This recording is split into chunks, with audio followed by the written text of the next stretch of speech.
you're in a place where, you know, my audience, like my people, like my problematics, my podcast used to be called Rob Smith is Problematic. Now it's Can't Cancel Rob Smith. But like, those are your people. You know, so you got to think about those people before you start thinking about any of this other stuff. Absolutely. Before you're thinking about the RNC or Trump's or Fox or Newsmax or CNN or whoever, like, you got to think about your audience first, man.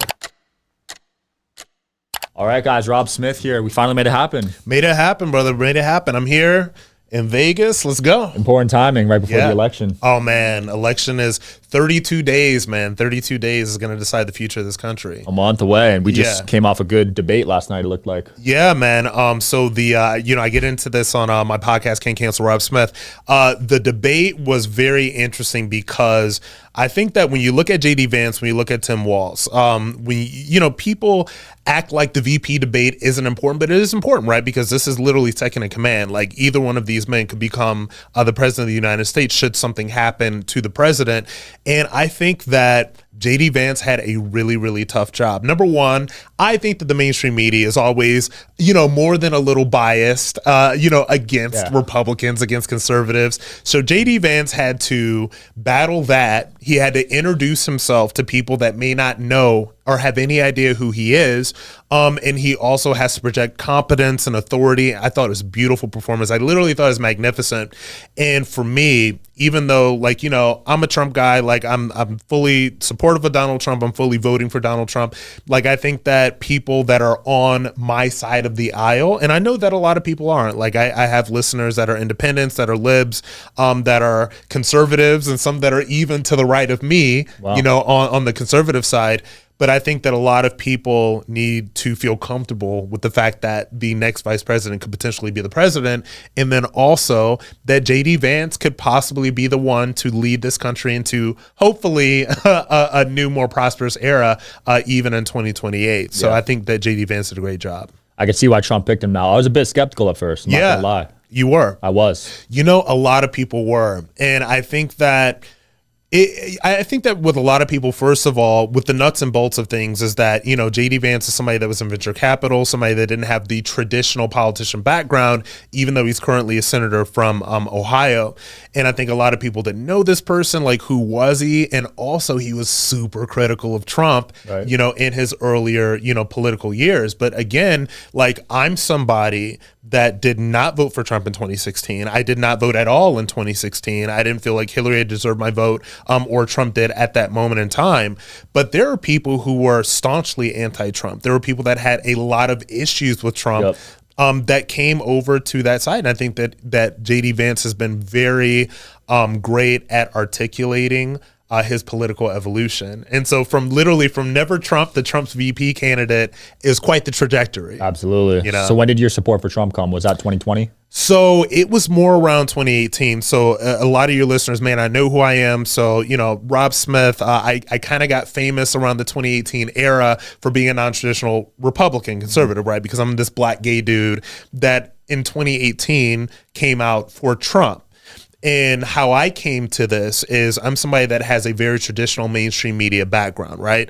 My graduate degree is from Columbia University in journalism. Like, I've worked for CNN, NBC News, Yahoo Finance, like you name it, doing traditional media. Now, I got into the social media sort of commentary aspect of things because just as a voter, like as a viewer, somebody that's like independently minded, during 2018, I saw a lot of lies and a lot of misrepresentations, not only about Trump, but about his policies, about things that he was saying.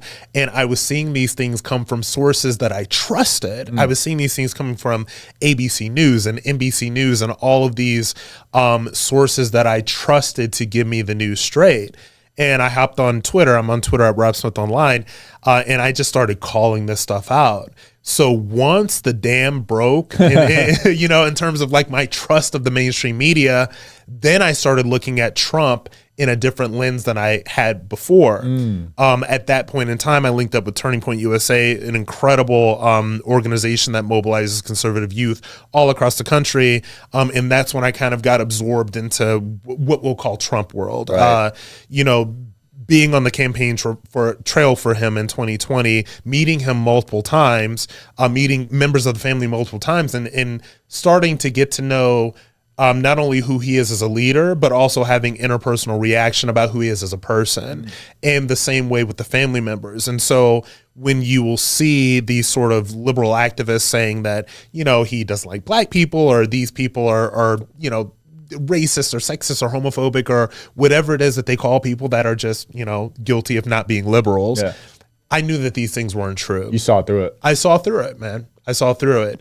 And it took, you know, not only having interactions with him and some of the family members, you know, interpersonal reactions, but also being an independent thinker and really sort of getting through these lies that the mainstream media was telling about him. And like, there's a reason, you know, I was talking with one of your producers before we started doing this, like there's a reason that podcasting is a new thing, like that independent people like me on social media, people are more drawn towards me, you know, than the old school anchors from CBS or NBC or ABC. Right. It's because nobody trusts it anymore. Yeah. Nobody trusts it. I mean, now you're seeing these anchors leave and get way more views. Like Tucker, Cuomo. Yeah. These guys are leaving and getting Candace Owens. They're killing it. Like these people are crushing it. And what a lot of people don't understand, and I think that we'll talk a little bit about entrepreneurship and sort of like the business of media a little bit later, but this is what I say all the time because I have friends that are in traditional media. Like I do, you know, Fox News hits every once in a while. I love my friends at Fox News.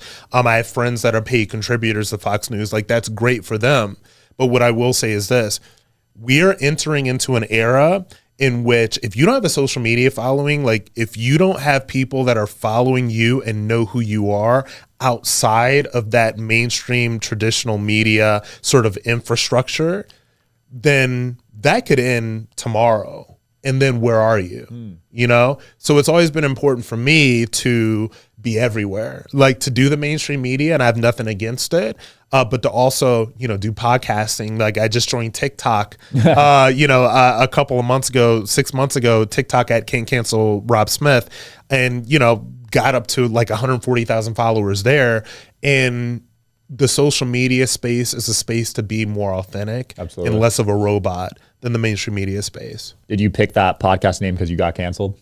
You know, I picked that podcast name because, man, you know, if a lot of you guys or a lot of the Sean Kelly listeners are coming to me for the first time, like really do get into my social media, get into the podcast, Can't Cancel Rob Smith. But I've had quite the journey in this conservative media ecosystem, like, and I called it Can't Cancel because there's people on the right that want to cancel me because I'm a gay guy, because I'm black, or, you know, there are people that want to cancel me because of these, what I call immutable characteristics.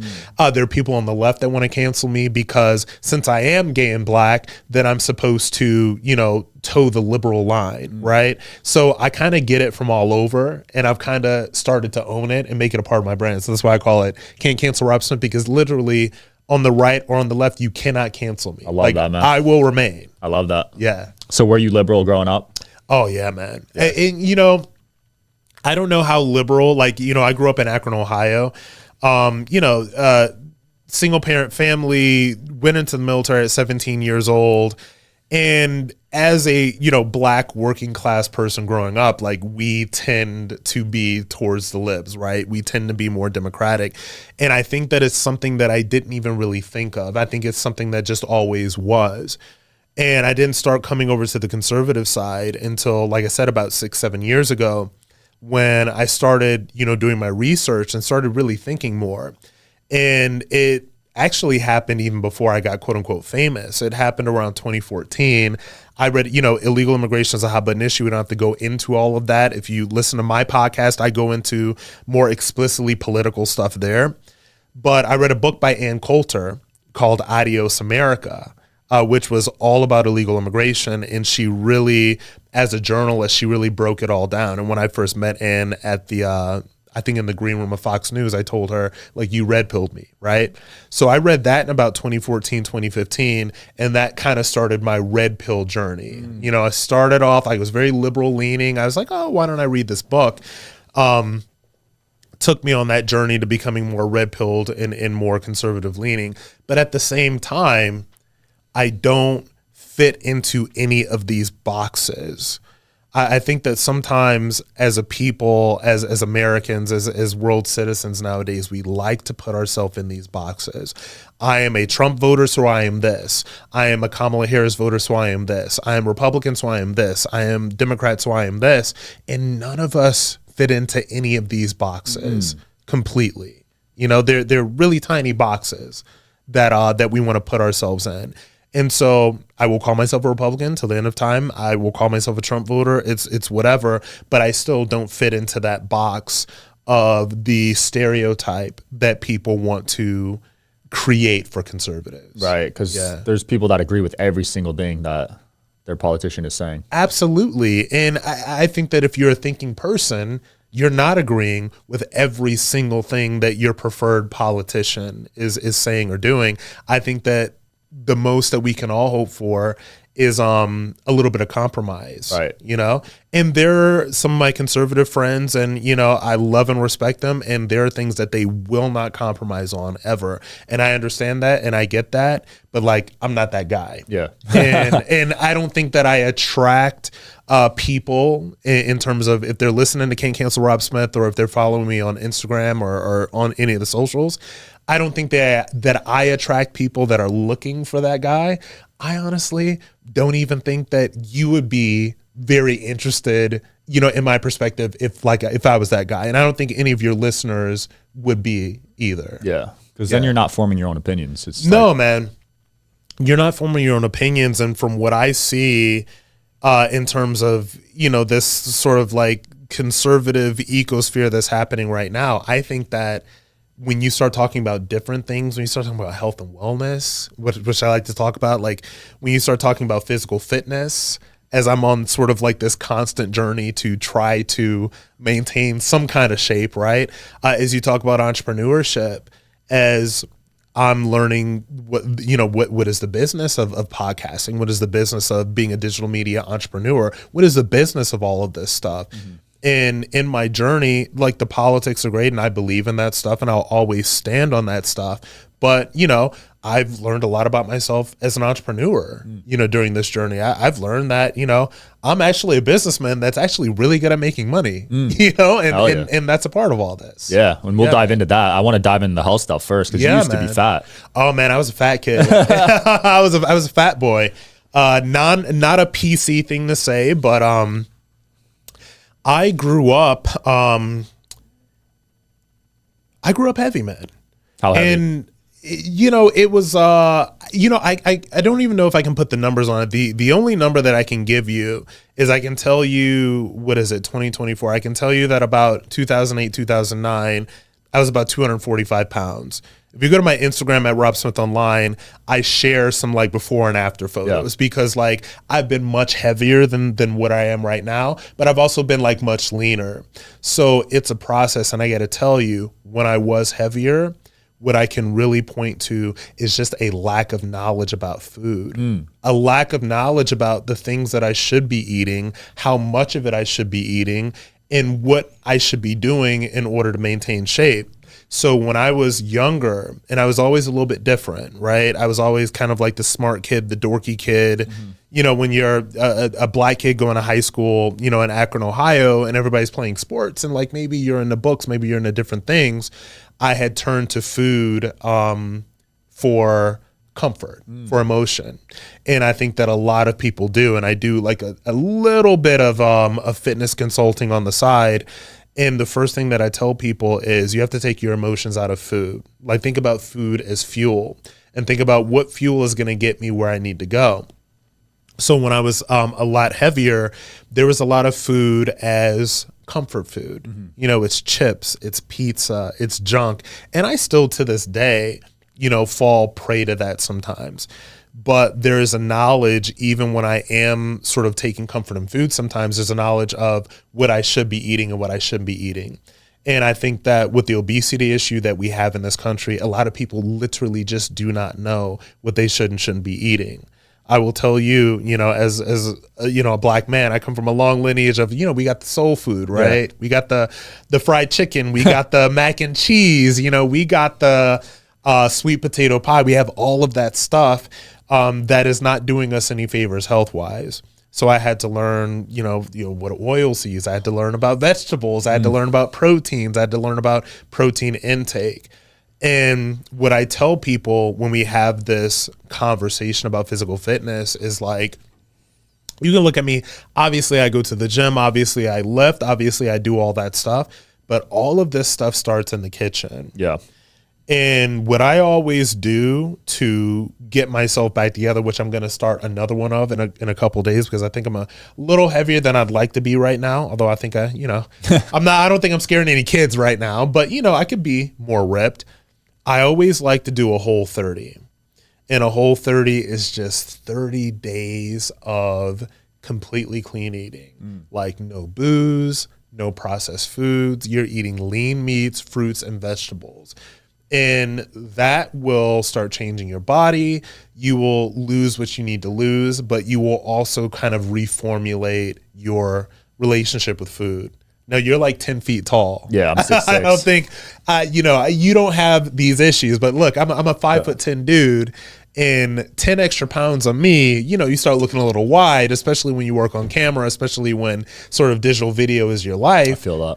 And I'm coming off, it sounds crazy that it's literally October and I'm talking about I'm coming off of summer, but one of the perks and benefits of digital media entrepreneurship is being able to work when you want to work. Yeah. And I've taken a lot of trips this summer. I was alcohol free for like 14 months, which was great. I, came back to drinking more socially this summer. So between the drinking socially and the traveling and all that stuff, there's a little bit that was put on. And so I'm going to rein it back in, and I'm going to take 30 days to kill the booze, kill the food that I know I shouldn't be eating, and to refocus my energy and efforts on health and fitness. And when you do that, that not only changes your body, but it changes your mind. I love that. It's cool to see politicians talking about health this election. Yeah, like man. RFK stepping up big. Yeah, make America healthy again. And there is this mix. There's like this interramp that's going on between the health and wellness community and the political community. There's you have a friend that's at Turning Point USA, like she does a podcast with them as well, but she's all about health and wellness from kind of like the perspective of a young woman, the perspective of somebody that wants to be a mother one day.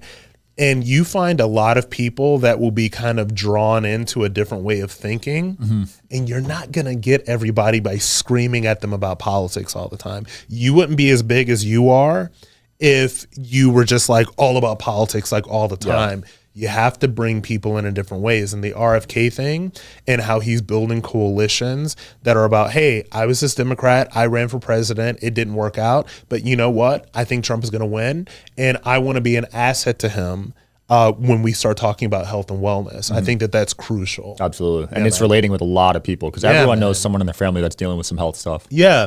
Dealing with health stuff, dealing with obesity, or just dealing with the struggle that is, after a certain age, trying not to get above that, that 10, 15 pound mark. This is what I tell all my listeners, that if we're doing the health and wellness stuff, because I do like Motivation Mondays and I do Fitness Fridays because I've not had a perfect life. I've not had an easy life, but I've always overcome, right? So I like doing Motivation Mondays and Fitness Fridays on Can't Cancel Rob Smith.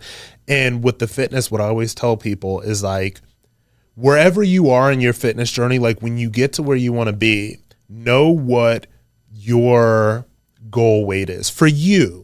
And this is not you trying to look like some six-pack fitness influencer. This is not you trying to look like The Rock. Like, this is not you trying to look like anybody else but yourself. But try not to get any more than 10 to 15 pounds above where your ideal self is, because when you get above those 10 to 15 pounds, it becomes so much harder to take off, man. It becomes so much harder because those 15 become 20, that 20 becomes 30. Then all of a sudden you're looking in the mirror and you're 50 pounds overweight. And that's a heavy lift. Now I look at myself in the mirror right now and know that, yeah, your boy's got to drop 10, but I know how to do that. And I think that is where the knowledge about health, fitness, wellness, what you should be eating, what you shouldn't be eating comes in. And I think, honestly, it's even more important than the gym stuff, because the gym stuff, no matter what you're doing in the gym, if you're right in the kitchen, you're going to get to where you need to be. I agree. Yeah, I think man. people focus on the gym more than the health, but it should be the other way around. Yeah. Absolutely. I went through your Twitter, dude. Bro. You got some raw tweets. We got to go through some of these. Oh, let's do it. You tweeted out that Kamala Harris is not black, neither is Barack Obama. Oh. All right. So okay, let's get into it. This got me this video got yanked from TikTok when I did it did. Yeah, man. TikTok is very if you're right leaning, you really got to toe the line. All right. So let's get into it. Barack Obama is not black. He is a biracial man. He is equally white and black. I think that is to be respected. I have an issue as a black man with people that opt into a black identity that are biracial and they use that for political reasons, right? I don't like it. Now, Kamala Harris is even less black than Barack Obama because Kamala Harris's mother is Indian and her father is Jamaican, right? And her father is also biracial because he's got some Irish in his heritage as well. So you have a woman that is not from black American ancestry at all. And if you want to really get into that, and I think I should get into this a little bit more on my podcast, a lot of black Americans are now starting to have the conversation about who is or isn't black, because a lot of black Americans right now are still dealing with some of the negative aspects of the history of slavery in this country, right? And like, I'm not that guy. We're not going to get into all of that, but there are people that are having that conversation in the black community. So when you see a Kamala Harris, who is biracial Indian and Jamaican, who was raised in Montreal, by the way, and who has had, by all accounts, a very privileged upbringing, use a black American identity for political purposes. So she goes to Howard, which is an HBCU. She pledges AKA, which is historically black sorority. And she's doing all of these things. It's very obvious in service of a potential political career, right? Wow. This is what I Do you believe. think it's been an elaborate plan from the start? I think absolutely. You look, when you get into the political world, you meet some of the slimiest people that you'll ever meet in your life. None more slimy than the people that have been running for office since they were 20 years old. These are people that will do anything and they have a long-term plan. Wow. So I do believe that her plan was to eventually become, like, look at where she is. This woman has at least a 50% chance of becoming president of the United States. If Joe Biden dropped dead right now, she would be the president of the United States, right? That doesn't happen overnight. What I will say is that the powers that be kind of are projecting a black American identity onto her that isn't particularly authentic. This is why I did a video on TikTok that got like almost 10 million views, just making fun of her different accents that she has with different audiences. You know, this is her doing. Like, this is not me. So as somebody that is black American, as somebody who's, who has a lineage of slavery and all of that stuff, I take offense to someone that is not a black American, that's someone that does not have that lineage of slavery. In fact, Kamala Harris's family owned slaves, right? So when I see this and I see this person being pushed on me in a way that my identity as a black American is somehow questioned if I do not support this person, to me, that's completely insane. Right. And I call it out. It gets spicy on Twitter. My Twitter is spicier than anything else because that is the last bastion of free speech on the internet. Absolutely. I can't be as spicy on Twitter.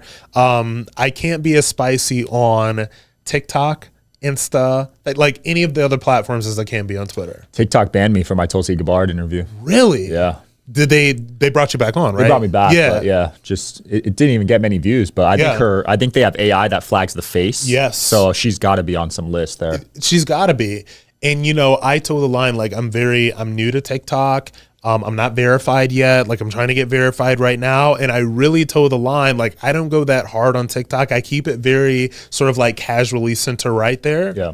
And I go as hard on politics as I will go on Twitter and on the podcast when I do the couple of hyper political episodes a week, because I try not to make it all politics all the time. But there is a conversation to be had about like censorship in this country. Oh yeah.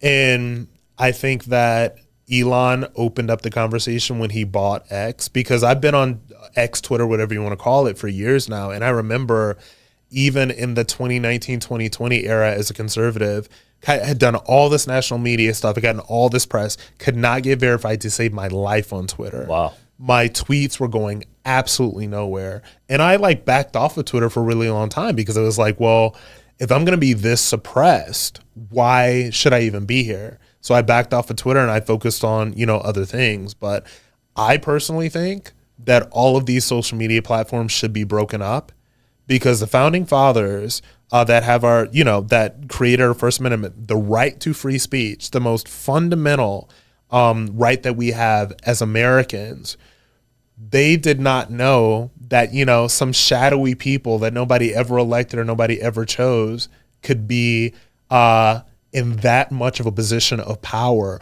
over the free speech rights of Americans.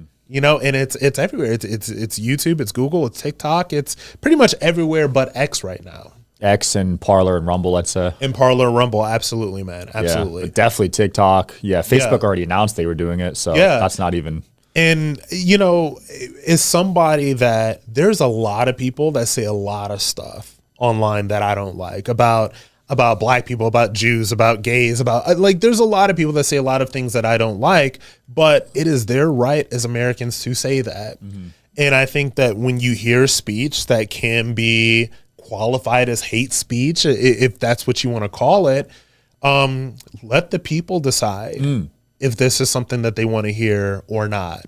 And I've noticed in particular, since X has opened up, I think that there's some very controversial figures that were allowed to be on X. And honestly, I think that when more people are exposed to these people, and if they're exposing the crazy to a lot of people, the people will tune out.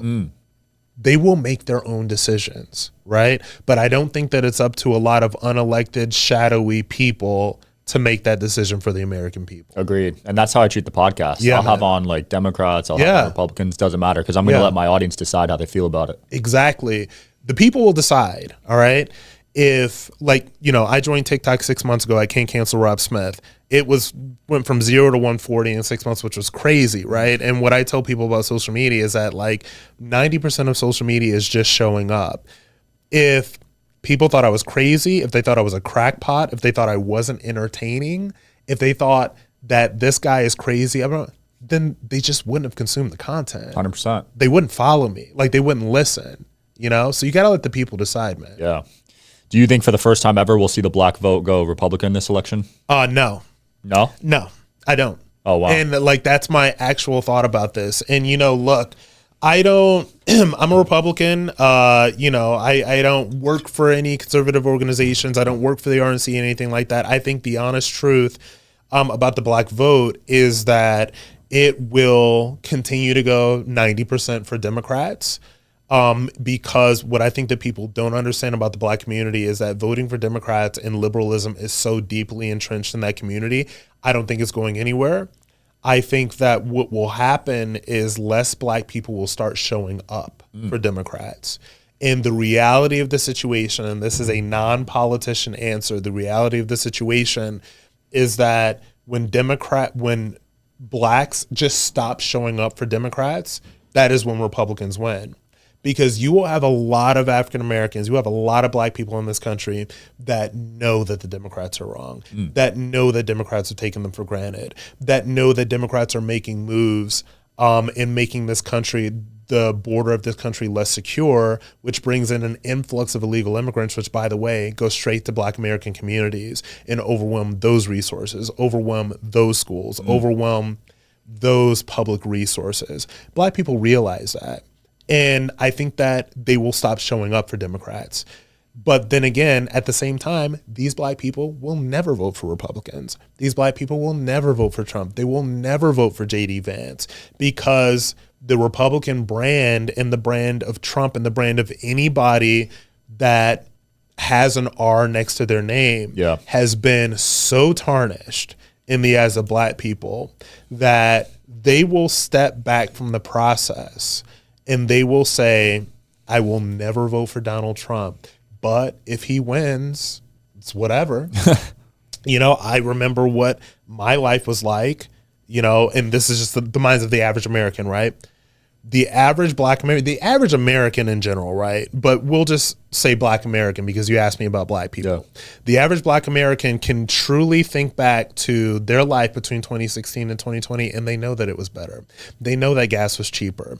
They know that groceries were cheaper. They know that everything was much less expensive. And so let's get into what, Biden and the Kamala Harris has done. And I think this is a very good point that Representative Byron Donalds made when he visited the Breakfast Club a couple days ago. The $1.9 trillion act that pretty much has thrown this economy into the recession that we're seeing right now, Kamala Harris cast the tiebreaker vote. Wow. Yeah. She cast a tiebreaker vote. The vice president has the ability to cast a tie-breaking vote in a divided Senate. So now, am I going to put this all on Kamala Harris? Of course I can't. There was a lot of poor choices that were made on both sides of the aisle that led to the creation of that ridiculous bill that has thrown the economics of this country into chaos. But she was a tie-breaking vote. And so she is the reason that a lot of people are hurting right now. So I think that since you asked me about Black Americans, there are a lot of people that can think to what their lives look like in 2020 and what their lives look like now. And I think that they're going to say some of them will come for Trump. I think that Black men in particular are coming more towards the Republican Party. Yeah. I think Black men in particular are coming more towards Trump. Black men are becoming more drawn to the Republican Party. And I think that they're going to be like, they'll vote for Republicans. But I think the vast majority of Black people, I think the Republican brand is very damaged, and it's going to take decades to improve that in the eyes of most Black Americans. So I truly do. It's still 90-10. It's still that drastic. It's still 90-10. I believe that in 2020, don't quote me on this, I believe it was like 88-12. Wow. Yeah. I didn't know it was that much. Yeah, it was that much. It was still that much. I really dug into the numbers. In 2020, I think I misspoke earlier. I meant 2020. I think it was still 87-13. That's crazy. In 2020. And I'll be very interested. I think Trump's going to win. I will be very interested to see what the breakdown of those numbers is after this election. And I'll probably do an episode of the pod where I really just break down the numbers, because I think that what we're going to see is a similar split. I think that any Republican that's saying that, Trump's going to get, 20% of the Black vote is like living in a fantasy world.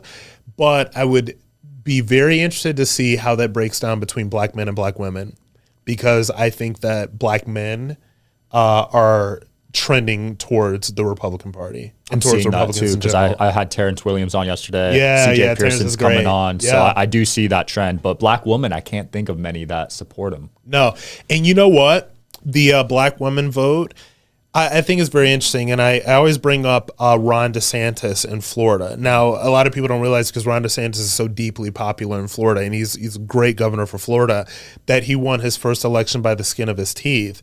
And he actually had a higher percentage of the Black female vote than most Republicans had before.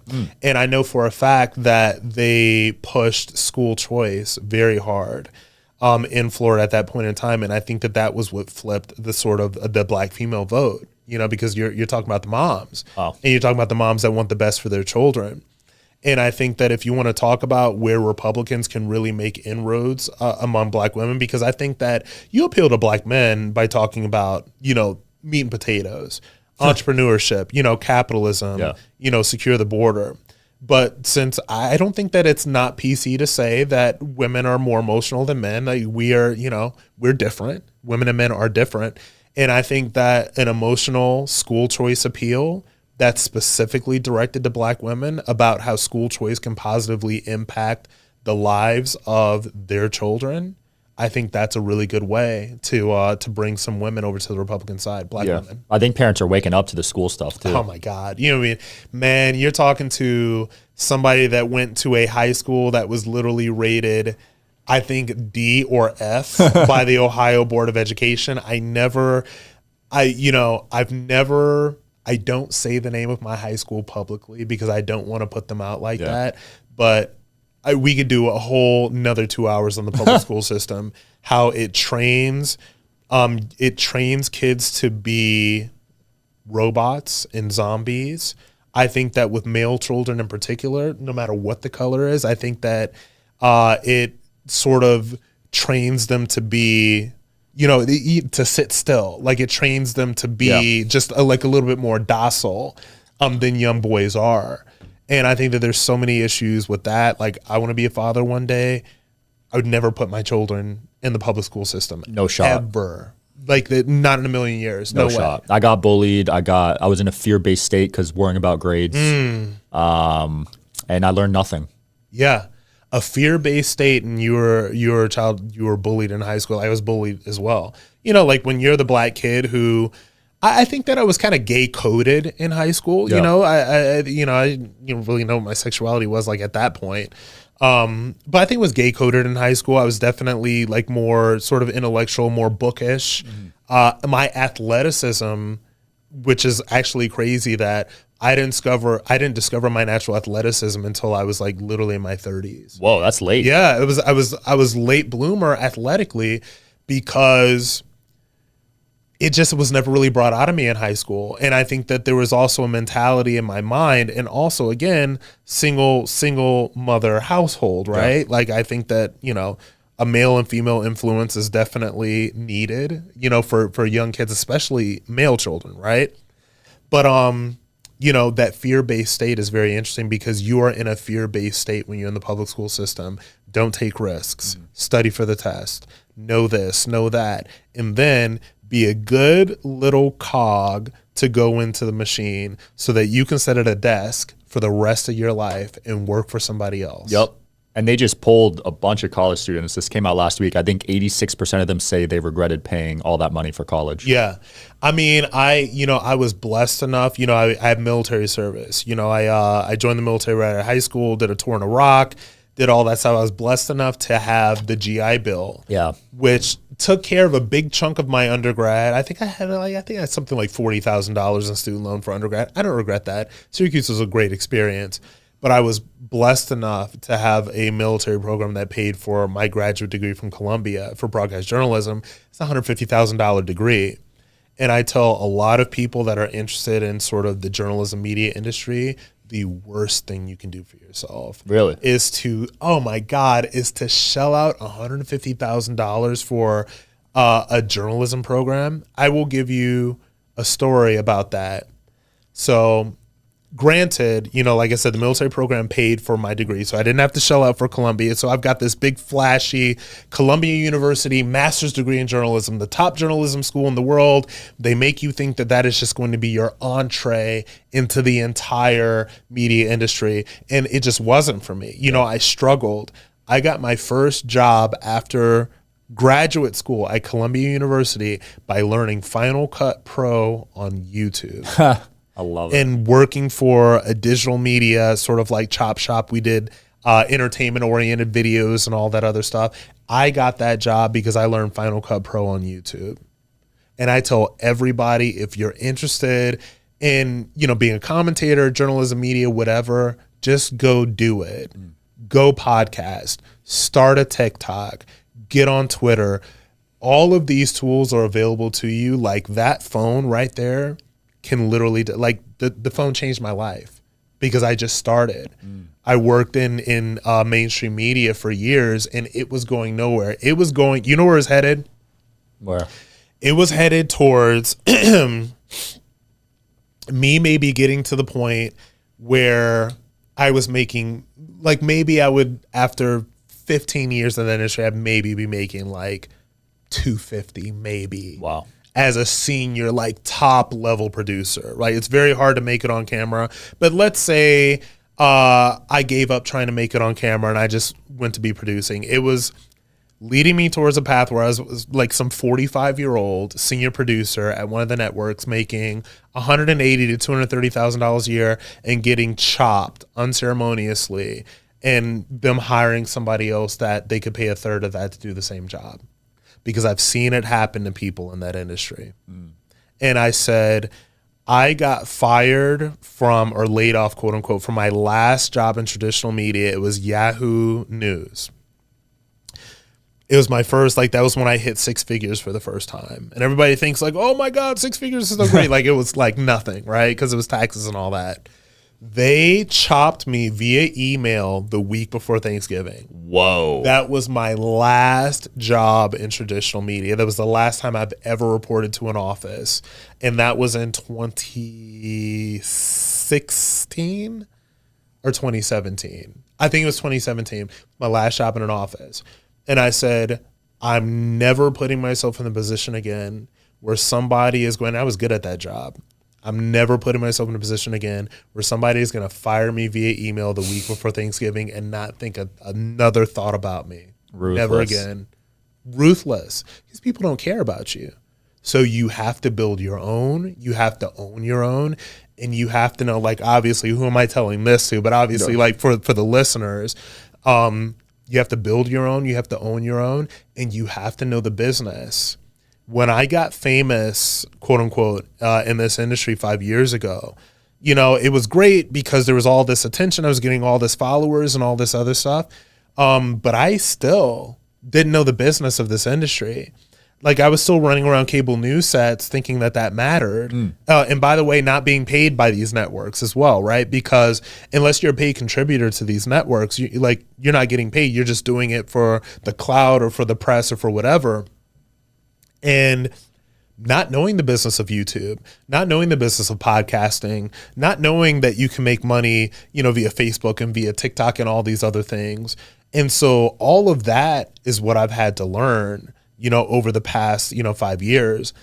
And there's a lot of people that really do believe in journalism and believe in media. And I think that when deployed the right way, journalism can be very important. I don't think that anything that any of these people are doing right now can be construed as journalism at all.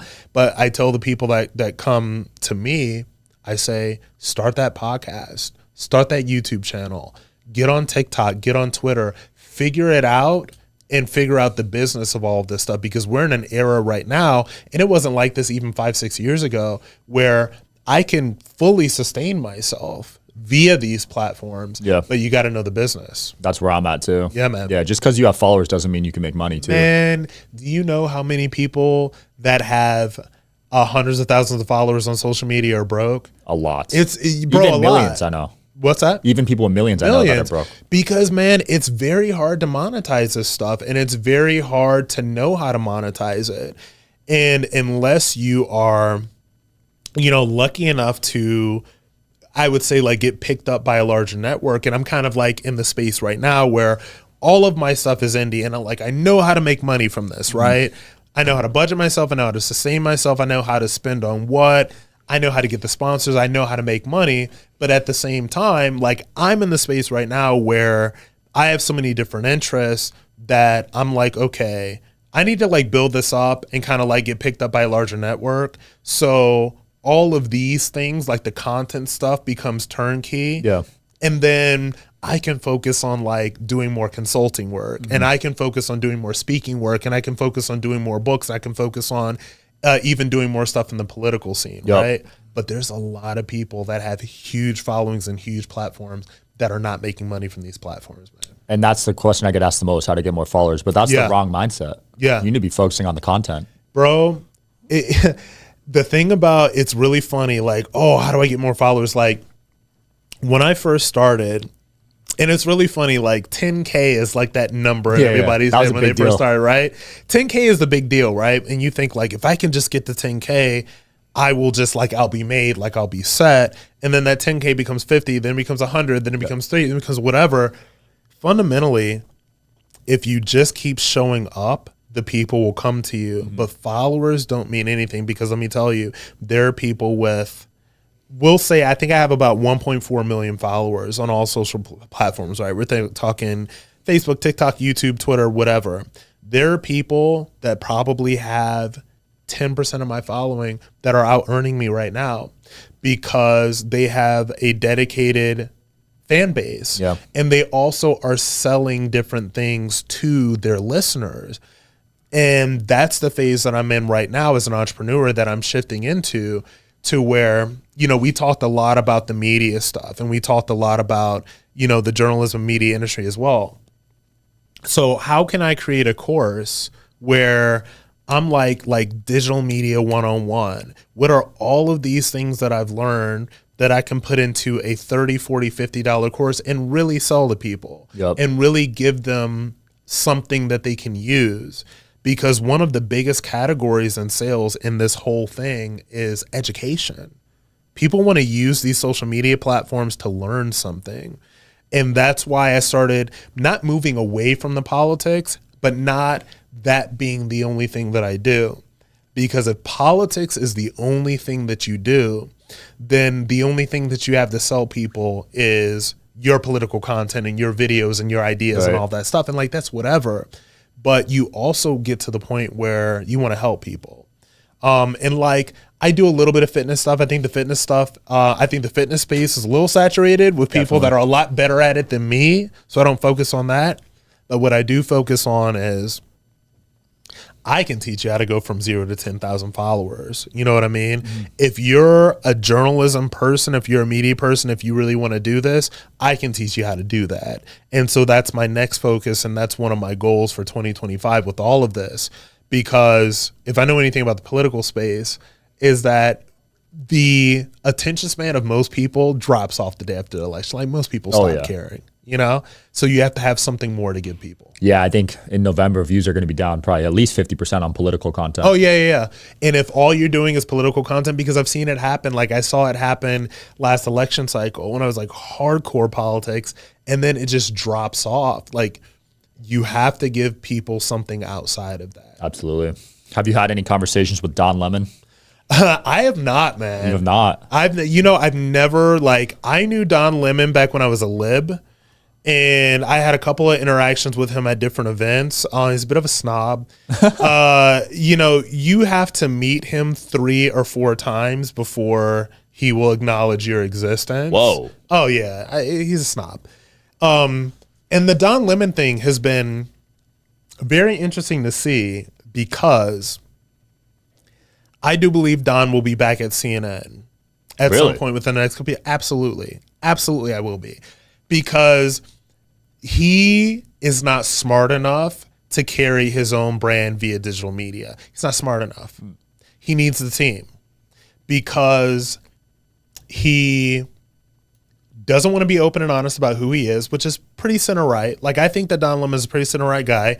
I used to share all this political content on my Facebook page, and one of them was a clip that goes viral among conservatives all the time about he made some comments in 2013, black men, pull your pants up. Nobody wants to smell the weed smoke, like all that stuff.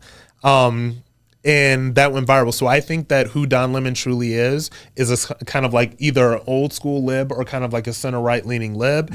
But when you built the brand that he's built and you're kind of like owned by the left, you're not going to be that. And so that's why his entire digital media presence is not doing well, because in the age of digital media, you have to be yourself. Facts. You gotta be yourself, because if you are lying and if you're phoning it in, people see it, people smell it, and it is repulsive to people. If you are not being your true self, it's repulsive to people. Social media Don Lemon is not being his true self. I believe that he will be back at CNN. He needs the structure behind him.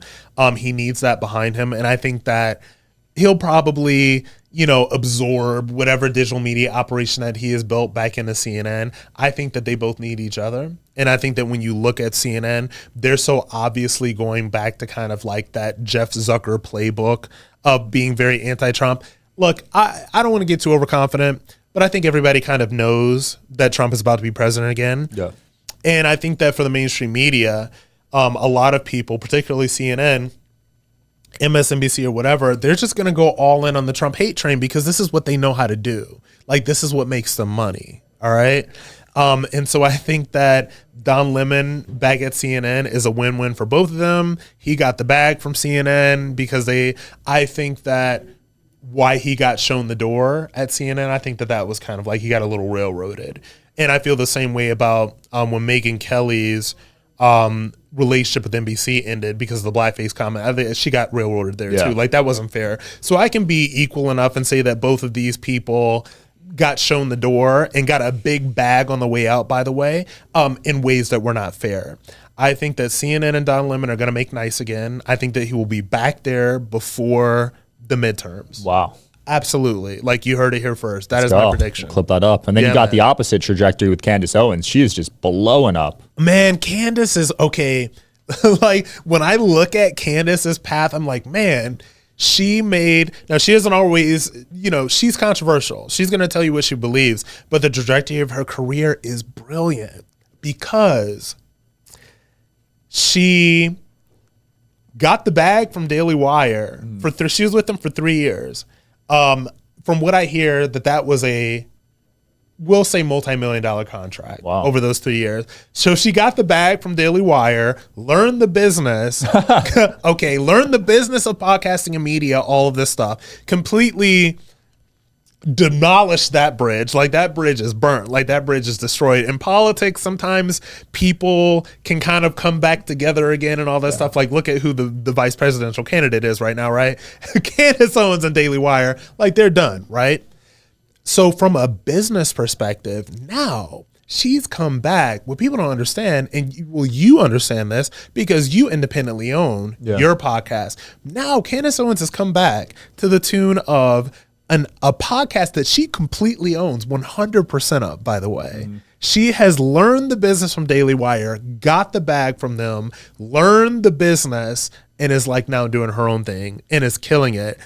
And what I always say, look, you don't have to agree with everything that somebody says to like look at the business. Right. You know what I mean? Like I'm like focused on the business, and the business acumen like was executed beautifully. Yeah. Nah, is she pissing a lot of people off right now? Absolutely. Like that's what Candace She got demonetized on YouTube last week. Yeah, did she? Did they bring her back? I don't know, but either way, she'll be able to sell that thing for a lot of money when she's ready. Yeah, man. So like now she's going indie, and she's built, and now when she decides that she doesn't want to do that anymore, then that's like it's brilliant. Yeah. There's been 6 podcasts acquired for over 80 million this year. That's wild. Yeah, so she'll be next. I think Theo Vaughn will be next. I mean, there's some podcast empires being built before our eyes. Man, if that podcast empire is like the thing that you want to do, like just you can build it up and you can sell it. Like we had the conversation more about kind of like what I want to do with my thing, because honestly, I don't, the media thing and the podcasting thing, like this is what I'm doing right now. I think that there are maybe some other things, more explicitly in the political realm, that I think that I may want to do in the future. So I definitely see the trajectory with this podcasting thing. Absolutely. And like a lot of people think that podcasting is saturated, but I really don't. I don't think it is. I don't think it is. I think that the people that are blowing up right now, like, are we going to see like a lot of $80 million, $90 million podcast deals? No. But I think that people are so starved for authenticity. And I think that when people find their person, I've been doing Can't Cancel Rob Smith for years at this point, but I will say that when I first started, when you have a lot of people around you, and like when you're around Trumps and when you're doing the mainstream media thing right now, like I think that sometimes you are not respectful enough of your audience. And I think that sometimes when you get knocked down a couple of pegs, and when some of the other stuff, you're just like, man, you're in a place where, my audience, like my people, like my problematics, my podcast used to be called Rob Smith is Problematic. Now it's Can't Cancel Rob Smith.